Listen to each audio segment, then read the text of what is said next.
Kelsey. This is my channel, The Fancy Cat Lady Reads. I'm wearing one of my fancy booktube hats, and today is the day for another BooktubeSFF Babbles video. Now, I'm going to admit I had forgotten that today was going to be a day for another BooktubeSFF Babbles video until late last night. So this is maybe going to be a bit all over the place because I didn't super prepare for this. It may be a little bit babblier than my previous Babbles videos, but I think that's okay because they're Babbles. But today's topic is LGBTQ SFF, and that's being defined as either books featuring LGBTQ+ characters or written by LGBTQ+ authors. Now, one of the things that's a little challenging about this topic is that you aren't necessarily entitled to know if an author is on the LGBTQ+ spectrum if they choose not to make that information public about themselves. Some authors do, and they talk about their work being own voices, and that is great. But sometimes you have to dig a little further to find out if that work is own voices, and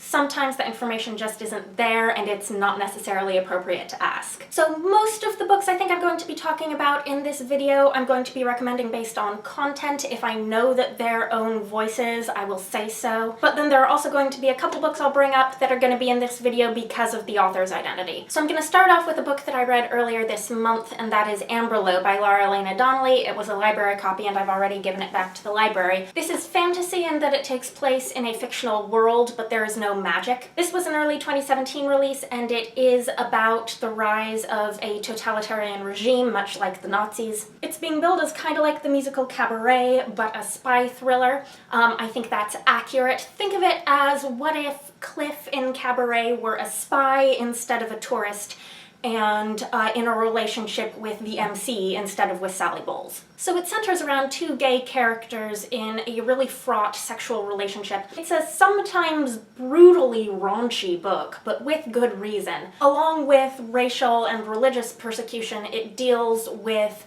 what happens to people who are considered sexually deviant when a conservative movement seizes power. The next book I've got here is one I'm recommending a lot these days, and that's When the Moon Was Ours by McLemore. Now, McLemore identifies as queer, and this book is heavily inspired by her own relationship with her husband, who is trans. This is young adult magical realism with extremely rich lyrical writing. It's one of the best YA books I think I've ever read, certainly one of the most original. It's a lushly romantic book set in a small town. It's about a girl called Miel of mysterious magical origins who has roses growing out of her wrist, and a boy called Sam, who is transgender, who has been her best friend since she arrived in town when they were both very small. As they're growing up, their relationship is changing into something more, but there are some rocky bumps along that road because they've each kind of got their own personal demons and identity crises that they have to face. It's really lovely, extremely mysterious, very magical, all of that inexplicable magic stuff with gorgeous writing that I love in a book. Next, if you want queer YA that's a little more generic in style, I don't mean that in a derogatory way, I just mean like something a little more traditionally formulaic in terms of story, I would recommend Of Fire and Stars by Audrey Coulthurst. I believe this is own voices, but this is a young adult fantasy novel that features a romance between two princesses. And this is just a fun adventure romp. I keep saying that I would recommend this to fans of Kristen Cashore's Graceling Realm series. Next, I want to make sure there's some sci-fi on this list, so I'm going to recommend The Long Way to a Small Angry Planet by Becky Chambers. I'm not sure how Becky Chambers identifies, but she's definitely on the LGBTQ+ spectrum.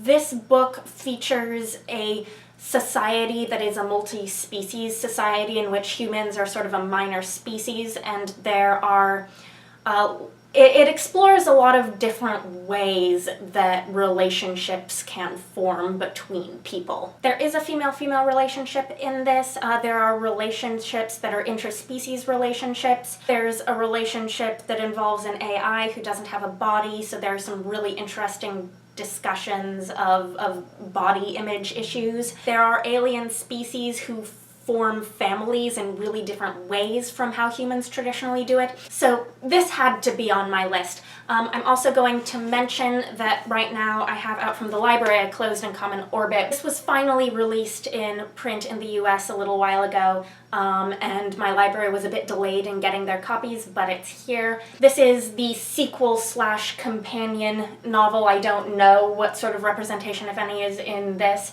But I am planning on reading this really soon. And then I'm also going to somewhat apologetically mention a book that I really enjoyed, but I know a lot of people here on BookTube have really hated. But I'm gonna put All the Birds in the Sky by Charlie Jane Anders on this list. I believe Charlie Jane Anders is trans.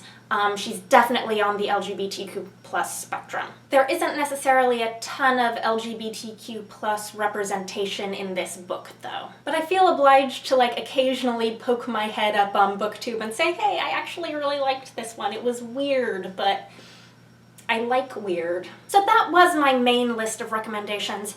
I'm going to go off on a bit of a tangent now. One of the things I've been thinking about lately, in part because it shows up in the book I'm reading right now, is how a lot of more popular SFF series that I've read will have a queer relationship as a secondary or tertiary relationship, while the protagonists are a straight couple, specifically with male-male relationships.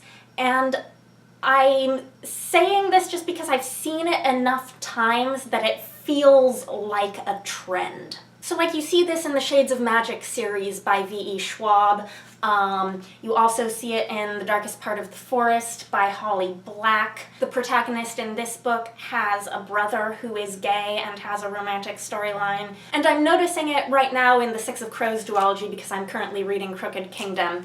I'm over halfway through. I think Wylan might be my favorite character in these books, and he and Jesper have been flirting for over a book and a half now, but because Lee Bardugo likes to keep us hanging, nothing has really happened between them yet. So this is where I'm just going to ask you to comment. I'm not insane. This is a trend, right? This is a thing. And then the big elephant in the room that is looming over this whole video for me is that pretty much every single book I could think of for this topic, whether I had read it or even not yet read it, books on my TBR I was thinking about, all of these books are written by female identifying authors. In fact, I was looking at my shelves and the only book I could find by this topic from a male author is The Complete Fairy Tales of Oscar Wilde.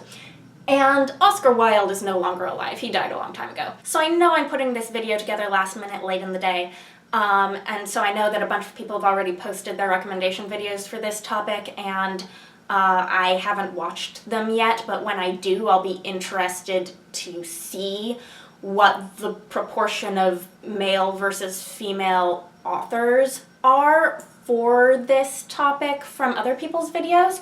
I know that I have a bias towards reading female authors. I tend to read more female authors than male authors, but I don't think that's enough to explain away this really extreme imbalance. And frankly, I'm totally perplexed. Like, why is all of the LGBTQ plus SFF that I have read by female authors? Usually I would have some sort of personal theory to explain something like this, but I'm really at a loss on this one. I don't know. So if you have a theory or recommendations, talk to me below. Anyhow, I hope you're having a nice day. That is all. Bye for now.